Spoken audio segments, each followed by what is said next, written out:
कि चेयरमैन बिलावल भुट्टो ज़रदारी साहब से लेकर हमारी तमाम लीडरशिप ने और मैंने कई मरतबा ये बात कही थी कि इंशाअल्लाह ताला पाकिस्तान पीपल्स पार्टी कराची की सबसे बड़ी पार्टी के तौर पर सामने आएगी और अल्लाह ताला ने हमारी वो जो बात थी उसको भरम रखा और कराची के लोगों ने हमें वोट दिया।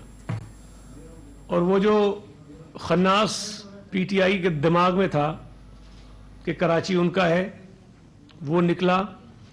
2018 के इलेक्शन के जो नताइज थे, जिसको सब मानते हैं कि वो धांधली ज़दा थे, जाली थे, वो डाका पड़ा था कराची के लोगों के वोटों पर, वो कल के बल्दियाती इलेक्शन के नताइज ने उसको दुरुस्त साबित किया है। मैं जमात इस्लामी को भी मुबारकबाद पेश करना चाहता हूँ, हाफिज़ नईमुर रहमान साहब को मुबारकबाद पेश करना चाहता हूँ कि जमात इस्लामी की कारकर्दगी बहुत अच्छी रही है और वो पीपल्स पार्टी से थोड़ा सा ही पीछे हैं और उन मजमूई तौर पर पाकिस्तान पीपल्स पार्टी और जमात इस्लामी कि अगर दोनों की सीटें मिला लें तो ये वाज़े एक नंबर बनता है कराची की जो सीट्स हैं उसके हिसाब से। मैं कराची के शहरियों को ये यकीन दिलाना चाहता हूँ कि आपने जिस एतमाद का इज़हार पाकिस्तान पीपल्स पार्टी पर किया है, इंशाअल्लाह ताला पाकिस्तान पीपल्स पार्टी आपके एतमाद पर पूरा उतरने की भरपूर कोशिश करेगी। और ये जो एतमाद किया गया है, ये इस बात का मज़हर है कि पाकिस्तान पीपल्स पार्टी की सूबाई हुकूमत ने जिस अंदाज़ में पिछले कई बरसों से कराची के लोगों की खिदमत की है, कराची के मसाइल को हल करने की कोशिश की है, कराची के लोगों ने उसको सराहा है और हमारी कराची के हवाले से जो पॉलिसी रही है उसको लोगों ने रिकग्नाइज़ किया है। और ख़ास तौर पर मैं नजमी आलम साहब को मुबारकबाद देना चाहता हूँ कि इन्होंने पीटीआई के जो मेयर बने बैठे थे खुर्रम शेर ज़मान, उनको शिकस्त दी है। एक और इनके मेयर बने बैठे थे, पता नहीं क्या नाम है उनका, कुरैशी साहब कोई हैं, हाँ, उनको हमारे पार्टी के कारकुन ने, जावेद बिकक ने शिकस्त दी है। और एक आदमी इनका जीता है, लेकिन चूँकि अब मेयर बनने के कोई इम्कानात नहीं है तो वो सीट भी खाली हो जाएगी दोबारा, जो जहाँ से वो यूसी जीते हैं। या तो एमपी की सीट छोड़ेंगे या फिर वो यूसी चेयरमैन की सीट छोड़ेंगे, दोनों ओहदों पे वो नहीं रह सकते हैं। मैं इस बात का यकीन दिलाना चाहता हूँ तमाम शहरियों को कि माजी में तो जब आपने पीपल्स पार्टी पर एतमाद का इजहार किया 1979 में, ये बता दूँ, ये कभी कभी लोगों को हैरत होगी कि पीपल्स पार्टी पहली मरतबा जीत गई है कराची में, नहीं। शहीद जुल्फ़िकार अली भुट्टो साहब के दौर में जब 1970 के इलेक्शन हुए तब भी कराची से पीपल्स पार्टी को भरपूर वोट पड़ा। 1977 में जब इलेक्शन हुए पीपल्स पार्टी को भरपूर वोट पड़ा। 1979 में जब ज़िया-उल-हक का मार्शला था, पीपल्स पार्टी का नाम लेना, झंडा लगाना, भुट्टो साहब की तस्वीर लगाना जुर्म था। उस वक्त भी कराची के लोगों ने पीपल्स पार्टी के जो नामजद उम्मीदवार थे, जो अवाम दोस्त के नाम से इलेक्शन लड़े थे, वो अक्सरियत से कामयाब हुए थे। और उस वक्त भी सेकंड पोजीशन जो है जमात इस्लामी की थी। तो फिर उसके बाद 83 के जब इलेक्शन हुए तब भी पीपल्स पार्टी नशिस्तें काफ़ी जीती, लेकिन बहरहाल हम लार्जेस्ट पार्टी नहीं थे।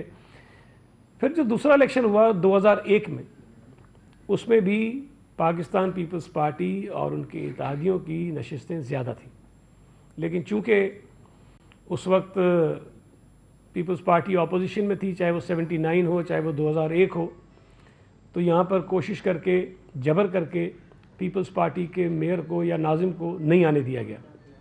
लेकिन इस मरतबा हमें उम्मीद है इंशाअल्लाह ताला, अल्लाह ने चाहा, हम कोशिश करेंगे। हमारे पास ज़ाहिर है कि वो सिंपल मेजॉरिटी तो अभी नहीं है, सिंगल लार्जेस्ट पार्टी हम हैं। हम कोशिश करेंगे कि बाकी लोगों से बात करें जिनसे हमारे राब्ते हैं, हम कोशिश करें और हम इतना नंबर हासिल कर लें कि पाकिस्तान पीपल्स पार्टी अपना मेयर कराची में ला सके। तो ये जिन लोगों के लिए कोई अचानक वाली ख़बर है कि पहली मरतबा कराची में पीपल्स पार्टी जीती है, तो ये तासुर गलत है। पीपल्स पार्टी पर कराची में लोगों ने माजी में भी एतमाद किया है और कल भी एतमाद किया है। और इंशाअल्लाह ताला कुछ महीनों बाद जब आम इंतखाबात होंगे तो अल्लाह ने चाहा तो इसी तरह से पाकिस्तान पीपल्स पार्टी कराची सूबाई असम्बली और कौमी असम्बली की नशिस्तें भी जीतेगी। कोई सवाल आपका? एक एक करके। एमकेएम ने जो है ना बाइकाट किया था, जी। और कल उन्होंने बड़ा सख्त बयान दिया है कि ये जो हुकूमत बनेगी, शहरी हुकूमत, ये अवाम की नुमाइंदा नहीं होगी, अवाम ने जो है वो ज़्यादातर बाइकाट की सपोर्ट की है। तो क्या आप इस राय से इत्तफाक करेंगे? उसके अलावा जमात इस्लामी को आप मिलाकर चलेंगे या क्या पेशन गोई है? मतलब आप जेल में क्या पीटीआई को शामिल करेंगे अपने साथ मेयर के लिए या जमात इस्लामी को? देखिए, दो तीन चीज़ें हैं। पहले तो ये जो एमक्यूएम का सवाल किया है जी, मैं इस पे आ जाऊँ। एमक्यूएम ने माजी में भी इंतखाबात का बाइकआउट किया है, लेकिन इंतखाबात भी हुए, लोग जीत कर भी आए, और फिर वो चाहे वो कौमी असम्बली हो, चाहे वो बल्दियाती इदारे हों, वहाँ से मुंतखब होने वाले लोगों ने काम किया। हमारी तो ये ख्वाहिश थी कि एमक्यूएम इन इंतखाबात का बाइकआउट ना करे, इलेक्शंस में हिस्सा ले, लेकिन खैर उन्होंने अपना फ़ैसला किया कि वो बाइकआउट पे जाएं। लेकिन अब ये नताइज सामने आ गए हैं। एमक्यूएम का हक़ है कि वो एहतजाज करें, बयानात दें, जिस किस्म की बातें करना चाहते हैं करें, हम उन पर कोई पाबंदी नहीं लगा सकते। लेकिन जो लोग जीत कर आ गए हैं वो इंशाअल्लाह ताला अपनी मुद्दत भी पूरी करेंगे और कराची के शहरियों की खिदमत भी करेंगे। एक मिनट, एक और भी शायद, एक आपका जो था वो जमात इस्लामी वाला और एमक्यूएम वाला। देखिए, जमात इस्लामी कराची शहर से इस वक्त काफ़ी नशिस्तें जीती बैठी है। मैं ये तो नहीं कह सकता कि हम उनसे बिल्कुल बात नहीं करेंगे, हम बिल्कुल उनसे बात करेंगे। अब वो बात किस हद तक जाएगी, क्या उसके नताइज निकलते हैं, उसका तो फैसला उसके बाद ही होगा जब बातचीत होगी। लेकिन पीटीआई से बात करने का हमारा कोई इरादा नहीं है, इसलिए कि हम नहीं समझते कि पीटीआई से बात करके, मतलब बात करने का मतलब ये होता है कि हम उनके साथ अलाइंस करें ना, तो पीटीआई के साथ अलाइंस में जाने का हमारा कोई इरादा नहीं है।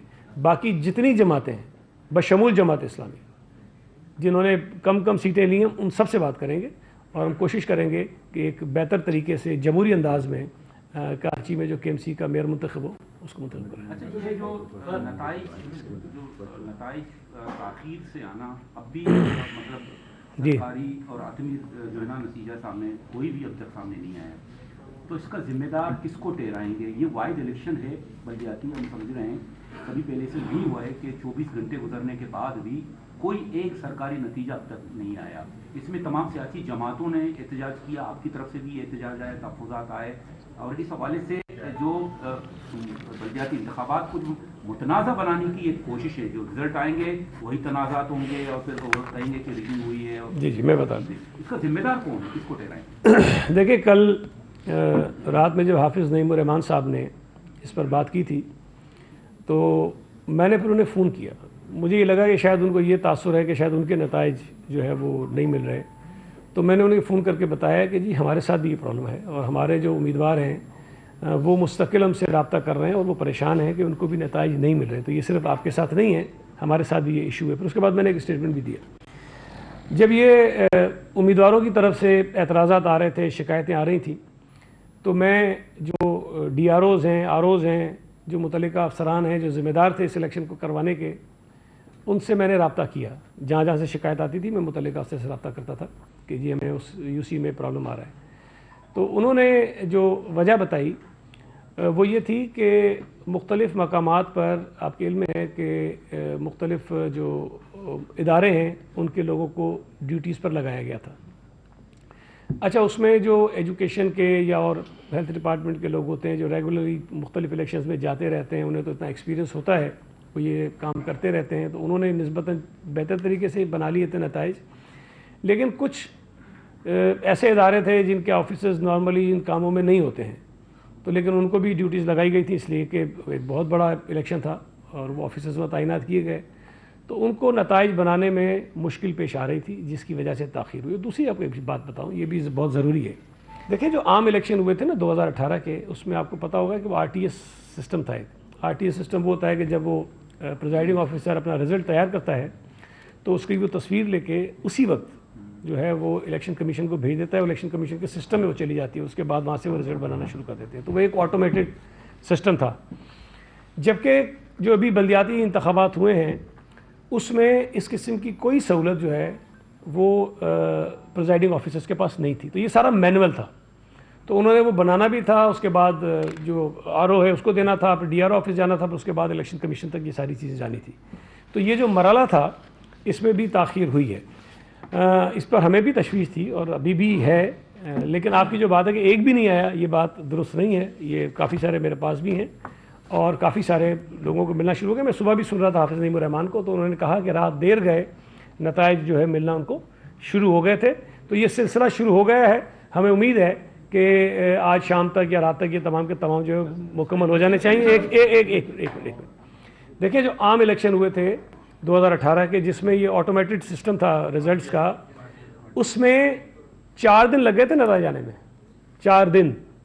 तो ये एक मैनुअल निज़ाम सिस्टम है। अगर इसमें आज शाम या रात तक इसके सारे मुकम्मल हो जाते हैं तो मैं समझूंगा कि ये एक बेहतर तरीके से मैनेज होगा। अभी तक आपके पास जो एक मिनट, संजय के बाद जी। भाई आपके साथ माशाल्लाह 3-4 सदूर बैठे हुए हैं, हमें थोड़ा ब्रीफ में बता दें तमाम इजला में जितनी नशिस्तें उनमें से पीपल्स पार्टी ने कितनी कामयाब की हैं, आपके पास कितने नतीजे, क्योंकि हम सब दोस्तों के बाद BRO ऑफिस की नतीजे आए हैं, लेकिन अगर आप अपने मुंह से बता देंगे जी कितने तो हम सब के लिए जी देखें, अभी तक जो हमारा अंदाज़ा है या जो नताइज हमें मिल गए हैं, लेकिन मैं फिर ये कहूँगा कि 100% हमारे पास नहीं है, आ रहे हैं, लेकिन जो मिल चुके हैं उसके मुताबिक हम कोई 100 के फिगर को टच कर रहे हैं जी। 100 के अराउंड हमारा होगा नंबर।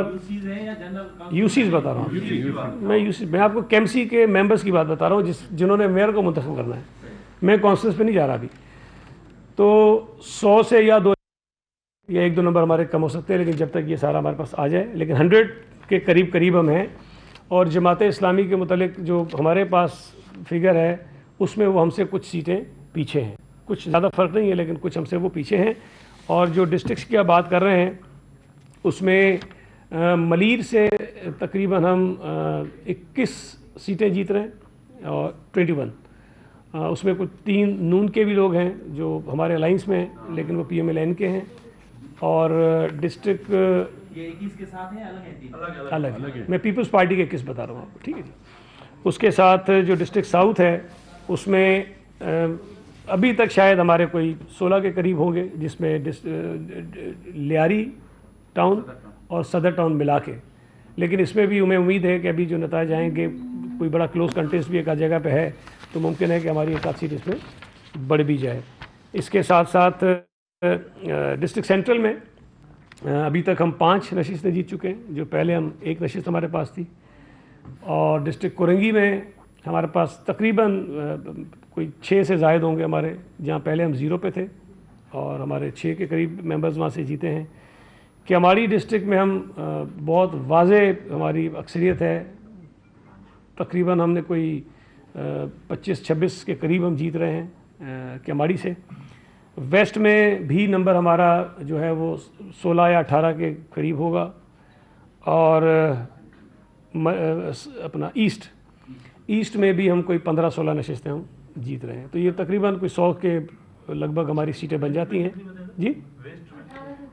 वेस्ट में 18 के करीब होगी और जी ईस्ट में 16 अराउंड 60। अभी आपने फरमाया कि जो आपकी जमात है वो सिंगल लार्जेस्ट है, उसके बाद जो है वो जमात इस्लामी, लेकिन उसमें ज़्यादा फर्क नहीं है उसको का। आप कह रहे हैं कि आप PTI के साथ इत्तेहाद कर ही नहीं सकते, आउट ऑफ क्वेश्चन है वो तो आपने कर दिया। लेकिन क्या जमात इस्लामी और PTI अगर आपस में मिल जाएं तो क्या वो हुकूमत बना सकते हैं? देखें, अगर मिल जाए तो शायद बना भी सकते हो, लेकिन मेरा ये ख्याल है कि अभी हमें थोड़ा सा इंतज़ार करना चाहिए, इसलिए कि नताइज अभी 100% नहीं आए।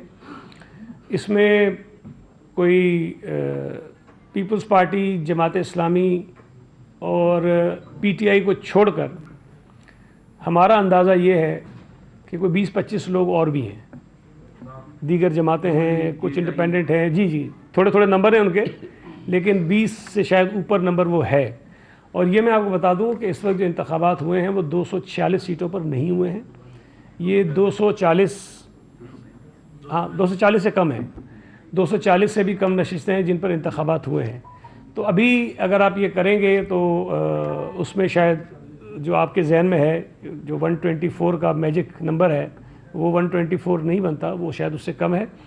और दूसरा, अभी जो रिज़र्व सीट्स हैं उस पर इलेक्शंस होने हैं, तो डेफिनेटली अगर Pakistan People's Party single largest party के तौर पे ऊपर आती है तो जो रिज़र्व सीट्स हैं वो हमें ज़्यादा मिलेंगी बाकी जमातों के मुकाबले में।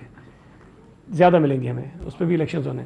तो वो जो नंबर बनेगा वो शायद हो सकता है कि पीपल्स पार्टी और दीगर जो छोटी जमातें हैं वो मिला के और रिजर्व सीट्स मिला के हम भी करीब करीब इसके पहुंच जाएं। तो अभी ये कहना बहुत काबिल वक्त होगा कि पीटीआई और जमात इस्लामी मिल जाएं तो बना लेंगे, क्योंकि थोड़ा सा भी आपको इस पर इंतज़ार करना चाहिए। आपने कहा कि अमला कुछ तरीके आपका इनका नए लोग थे, लेकिन जो आपके डिप्टी कमिश्नर थे वो तो कई अरसों से इलेक्शन करवाते आ रहे हैं, एसी बनता है उसके बाद डीसी। लेकिन कल जो उनका रवैया रहा है कि पहले कुछ डीसी ने कहा कि जी हम जब हमारे पास ये वोट आ जाएंगे तो हम दोबारा काउंटिंग करेंगे, जिस पर इलेक्शन कमीशन को उनको कहना पड़ा कि जी आपके पास इख्तियार नहीं है, आप दोबारा काउंटिंग नहीं करेंगे। तो उन्होंने ये किससे पूछ के खुद से फैसला किया। दूसरा, मीडिया के दाखिले पाबंदी लगाई, उन्होंने साफ साफ कहा कि हम इलेक्शन कमीशन के पास को नहीं मानते, आप जाके सिंध हुकूमत के इंफॉर्मेशन डिपार्टमेंट के पास लेकर आए तब हम आपको एंट्री देंगे। देखिए, पहली बात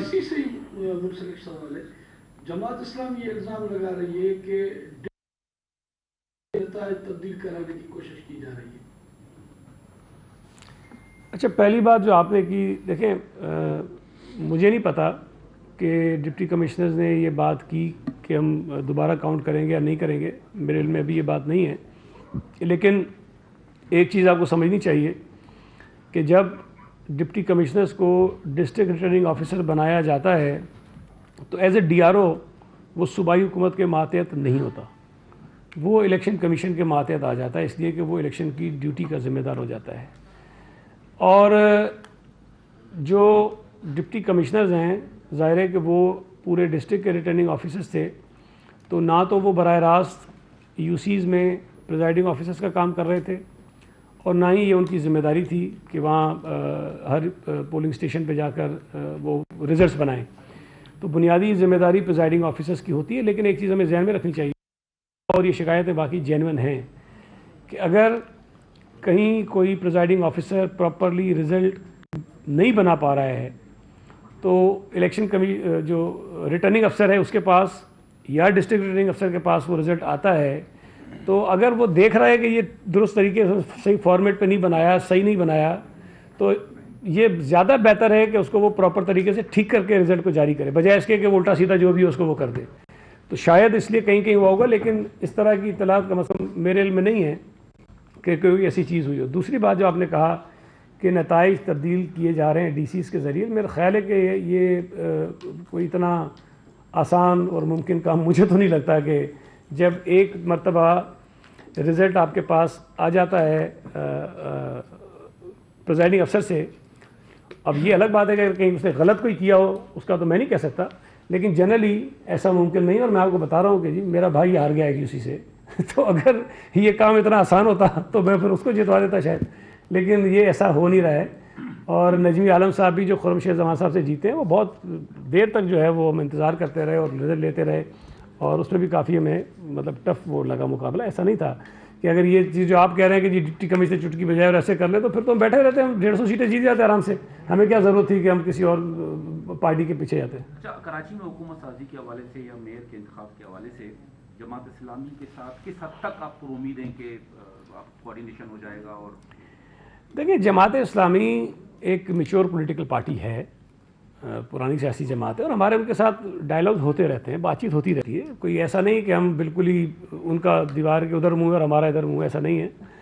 और इस इलेक्शन के दौरान भी हमारी बातचीत होती रही उनसे, मुख्तलिफ जब इशूज़ आते थे उन्होंने भी ज़िम्मेदारी का मुजाहरा किया, हमने भी ज़िम्मेदारी का मुजाहरा किया। तो अभी तो बातचीत का नतीजा क्या निकलेगा ये तो कहना कबल वक्त है। मैंने कहा ना, आज तो अभी हम जो मुकम्मल नताइज आ रहे हैं अभी तो उसको इकट्ठे कर रहे हैं, और एग्जैक्ट नंबर जब हमारे पास भी आ जाएगा, उनके पास भी आ जाएगा, बाकी जमातों को भी आ जाएगा, तो उसके बाद ज़रा बेहतर पोजीशन होगी, हम कह सकें कि क्या हो रहा है। लेकिन मैंने आपको बताया कि PTI के अलावा हम तमाम जमातों से बातचीत कर रही हैं। PTI तो सही भाई, देखें मैं शुरू से कहता रहा हूँ कि कराची में कोई वेव नहीं है PTI की, ये गलत फहमी थी लोगों के जहनों में और वो निकल गई है। अब अगर PTI पूरे कराची से कोई 35-40 सीटें ले जाती है, या चलें लेट से कोई थोड़ा सा और नंबर उनका ज़्यादा हो जाता है, तो मैं नहीं समझता कि ये वो उस बात की रिफ्लेक्शन है जिसका वो दावा करते रहें। इमरान खान को कराची के लोगों ने पहले भी मुस्तरद किया था और कल भी मुस्तरद किया, बुरी तरह से मुस्तरद किया। तो मैं ये कह रहा था उनके दिमाग में जो खनास है वो निकल गया है और कराची के लोगों ने पॉलिटिकल मैच्योरिटी का मुजाहरा किया है और उन्होंने जमात इस्लामी और पीपल्स पार्टी को वाज़े तौर पर जो है वो अक्सरियत दी है। जैसा कुछ दिन पहले जमात इस्लामी ने एहतजाज किया था और सूबाई वज़रा ने मुलाकात की थी और कहा था कि वज़ीर आला सिंध इदारा नूर हक पर आएंगे, तो आप समझते हैं कि वज़ीर आला सिंध इदारा नूर हक जा रहे हैं और पेशरफ्त होगी, मेयर देंगे उनको या उनको नायब मेयर देंगे? यार ये तो आप अभी पता नहीं कितने दिन बाद वाली बातें पूछ रहे हैं सारी मैं कर चुका हूँ। लेकिन मैं एक चीज़ बता दूँ, देखें जमात इस्लामी का वो एहतजाज इसलिए था कि इलेक्शन करवाए जाएँ। वो एहतजाज तो अब उनका ख़त्म हो जाएगा कि इलेक्शन होने चाहिए, वो तो हो गए हैं। जहाँ तक चीफ़ मिनिस्टर साहब के जाने की बात है, चीफ़ मिनिस्टर साहब एक पॉलिटिकल आदमी हैं, वो हर जमात से मिलते हैं, पहले भी गए हैं और कोई हर्ज नहीं है अगर दोबारा जाना पड़ा तो हम भी चले जाएंगे, कोई मसला नहीं उसमें। ये जो कल इलेक्शन हुए उसमें वोटिंग का तनासुब तो बहुत ही कम रहा, क्या ये एमक्यूएम लंदन और एमक्यूएम का जो बाइकाट था उसका असर था कल जो वोटिंग? देखिए पहली बात तो ये है कि तनासुब कम ज़रूर रहा लेकिन इतना बुरा नहीं था। जो ज़िमनी इलेक्शंस हुए थे उसमें तो बहुत ही कम था जो कराची के हुए, लेकिन मेरा ख़्याल है कि कोई 25 और 30% के दरमियान होगा, मेरा अंदाज़ा है जब ये फाइनल रिजल्ट्स आ जाएंगे उसके बाद। लेकिन आप खुद सोचें कि एक इलेक्शन जो पिछले 7 महीने से लटका हुआ था और पिछले को 3-4 मरतबा वो मौखर हुआ, और कल भी जब 15 तारीख का इलेक्शन हो रहा था, मैं आपको बता रहा हूँ कि हमारे कैंडिडेट्स 14 तारीख की रात को भी ये पूछते रहे कि क्या वाकई सुबह इलेक्शन हो जाएगा। अब जहाँ इतनी बेयकीनी की सूरत हाल हो कैंडिडेट्स के दरमियान, तो आप ये सोचें कि आम लोगों के जहनों में किस कदर बेयकीनी होगी। तो शायद ये जो बेयकीनी है ये सबसे बड़ा सबब है इस लो टर्नआउट का। अब जाहिर है कि एमक्यूएम ने अगर बाइकआउट किया है तो उनका कहीं ना कहीं वोटर तो है, तो कुछ फ़र्क हो सकता है उससे पड़ा हो, लेकिन मजमूई तौर पर टर्नआउट मुनासिब था। और जो कमी हुई है उसमें ज़्यादा बड़ा सबब जो है वो इलेक्शन के होने में जो बेयकीनी थी उसका है। बताइएगा कि पीपल्स पार्टी के नजमी आलम ने पीटीआई के मेयर के उम्मीदवार खुर्रम जमान को जो एमपीए भी आपको उसको शिकस्त दी है। ये मेरे सवाल का पहला हिस्सा है कि नजमी आलम भी मेयर के उम्मीदवार हो सकते हैं, और दूसरा ये कि लियारी में जो 2018 के इलेक्शन के बाद का जो रिजल्ट आया है बलदियाती इलेक्शन में 11 सीटें आपने वहाँ से जीती है, तो इस हवाले से आप क्या करेंगे? देखिए पहली बात जो आपने कही उसमें जो अभी तक हमारा कानून है उस कानून के मुताबिक तो जो केएमसी का मेंबर होगा, उस काउंसिल का मेंबर होगा, वही मेयर का इलेक्शन लड़ सकता है। अभी तक पार्टी ने फैसला नहीं किया, जाहिर है कि अभी जो नाम आएंगे पार्टी की लीडरशिप से फैसला करेगी, लेकिन यकीनन नजमी आलम साहब पार्टी के बहुत सीनियर हमारे आदमी हैं, लीडर हैं पार्टी के, और वो इस वक्त केएमसी के मेंबर भी हैं। तो जब भी पार्टी कंसिडर करेगी कि किसको होना चाहिए, मैं ये तो नहीं कह सकता कि नजमी आलम होंगे या नहीं होंगे, लेकिन उस लिस्ट में इनका नाम ज़रूर होगा। तो अब देखें पार्टी क्या फ़ैसला करती है।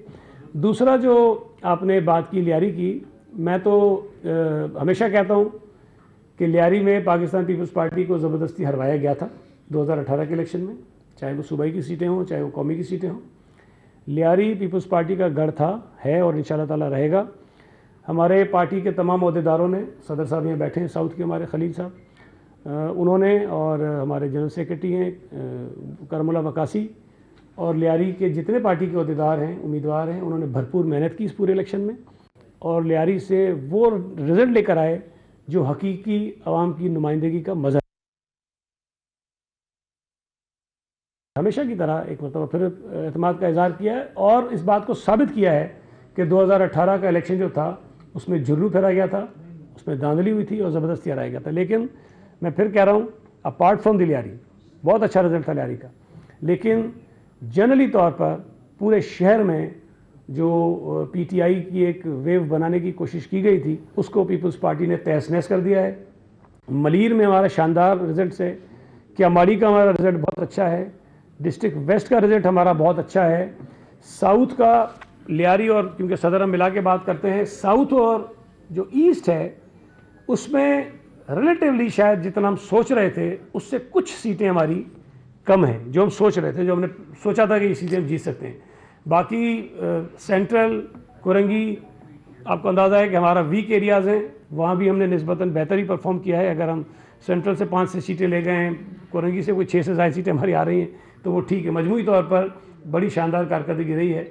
बस जो मैंने आपको बताया कि 2-4 जगहों पे हमारी तवक्कुआत की थोड़ी सी सीटें हमारी कम आई हैं। थैंक यू जी, बहुत शुक्रिया।